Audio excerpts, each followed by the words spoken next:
Hello and welcome to Better Together. I'm Kimberly. And I'm Tony, and we want to help you be better together. We've been married for 23 years. January will be 23-ish. 23-ish, depending on when you're watching this. Anyway, and I still love her. And we have had some Lulus.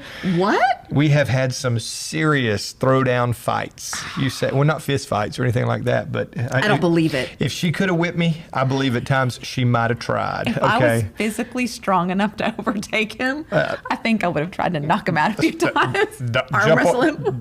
Anyway, so we want to talk about fighting fair. We've learned a thing or two about fighting, and when we say fighting, please remember the context. The context is a disagreement, an argument. Not abuse. Not abuse. You say, well, I never fight with my spouse. I never argue with my spouse. God bless you. You're not normal. Okay, I just want you to know. Maybe you can give us your tips. Yeah, give us your tips. Either that or you're just too docile for your own good. It's a wonderful thing if you don't. But for those of us who do disagree and at times disagree vehemently, let's talk about the rules. Let's talk about fighting fair. So what are some tips we can give for overcoming conflict and fighting fair? Okay, well, so we call it, don't bring up the past. No bringing up the past. But you say, you would turn No to something fishing. different. No fishing. And I'm like, what's fishing? Fishing is when you have to drop that hook back into the water and you are just fishing for something. You're fishing for something from the past to utilize as leverage in the present. Ooh. Don't fish in the past to bring fodder into the present. Ooh. You say, well, what's a good example of that? I was about to say that. What is a good example of that? Let's just say that we are having a financial disagreement. And I'm right and she's wrong. But she doesn't like that okay, whatever. Oh, anyway. No. I got a great example. So, well, I don't know if this is a great example, but bringing up, since you mentioned finances, past financial mistakes. In current financial conditions. Yes. It's not fair. And that's exactly what I was going to say. So we're trying to make a decision and you bring up a failure or something that didn't go exactly our way from the past and use that as leverage. That is fishing. It's not fair. Especially if it's something that happened 20 years ago. Women have long memories. Anyway, so when you're discussing vehemently or you're fighting, number one, no fishing. How do we do that? And this is very important. One issue at a time. Ladies, that's hard.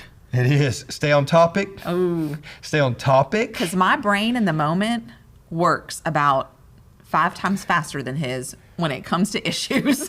Well, you have the ability to connect with all of these other things, and men generally, we can only open one drawer. Her processor's fast, and she's feeling and thinking about everything that's connected to that event, while we guys are generally just thinking about that circumstance and the real situations and circumstances associated with it. We deal with it one at a time. If we don't, then the issue, have you ever been in one of those confrontations where the issue was no longer the issue? Now, for Kim, that's one of my favorite sayings. Okay, the issue is no longer the issue. That means that I have said something or she has said something that turned it into that turned it into a love and respect issue. So, one thing we must offer, and this is incredibly important. So number one, no fishing. Number two, one issue at a time. Number three, this is incredibly important. If she will give me unconditional respect and I will give her unconditional love at the point of conflict, okay, that's key, then all of a sudden it's going to change that dynamic. But the moment that she drops that respect and goes for the jugular, or I drop that love and become inconsiderate and with no compassion towards her in that situation, it gets ugly very, very fast. Okay. But what about this? What about the power of communication in fighting fair? I think in order to have a good and constructive fight, one must do it without interrupting. Hence, the pen. Now, this has worked for us. You got to try this. And I know this seems so elementary, this seems so remedial, but trust me on this one. When you have two choleric, emotionally charged people, passionate people, yes, then there comes a point where you have to. There's been times when I'm looking at the pen, waiting. Holding the pen helps her. So whoever has the pen, they get to talk. Has the mic. They have the mic. Okay, and so look, ladies, I'm holding the pen, so I get to talk. And you know what he's doing? I'm thinking about what I'm going to say. No, he's supposed to be listening and considering. I'm listening intentionally. Okay, I'm actively listening. Now think about that terminology for just a moment. I am actively listening. Not to what my response is going to be, but actively listening to what she's saying. Because here, very often, you'll find the devil in the details. Yes. As you listen to what they're saying while they have the mic and the they have the mic and the pen. I was just about to graciously pass him the pen. So whenever you have the pen, you get to talk. And they get to finish the thought, but that's why it's so important.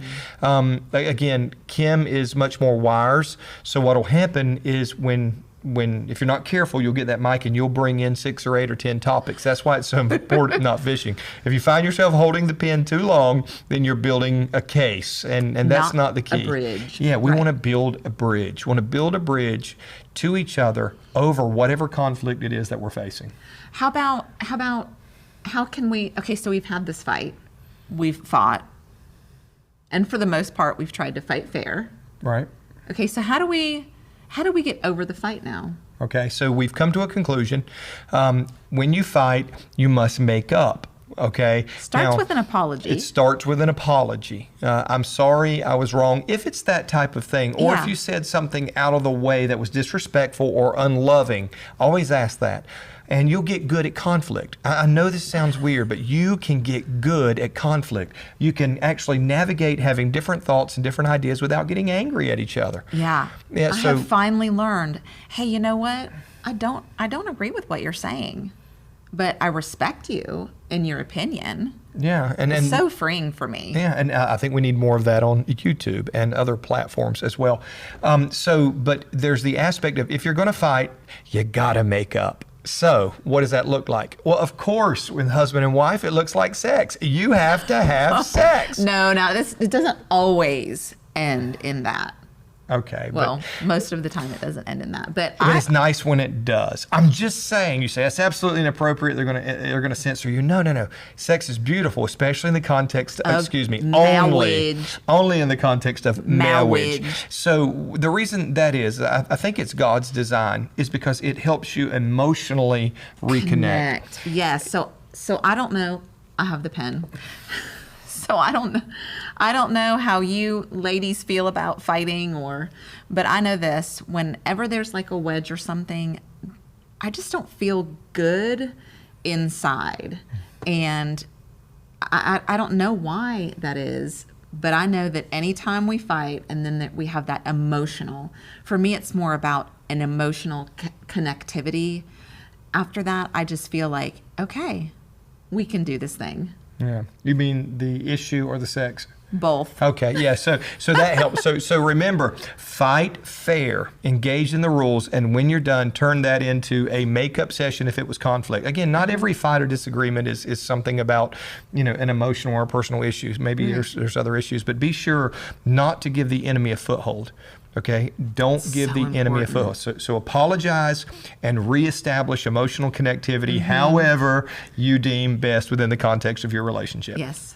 For us, it is obvious. Anyway, thank you so much. We look forward to seeing you on the next episode of Better Together. See you later.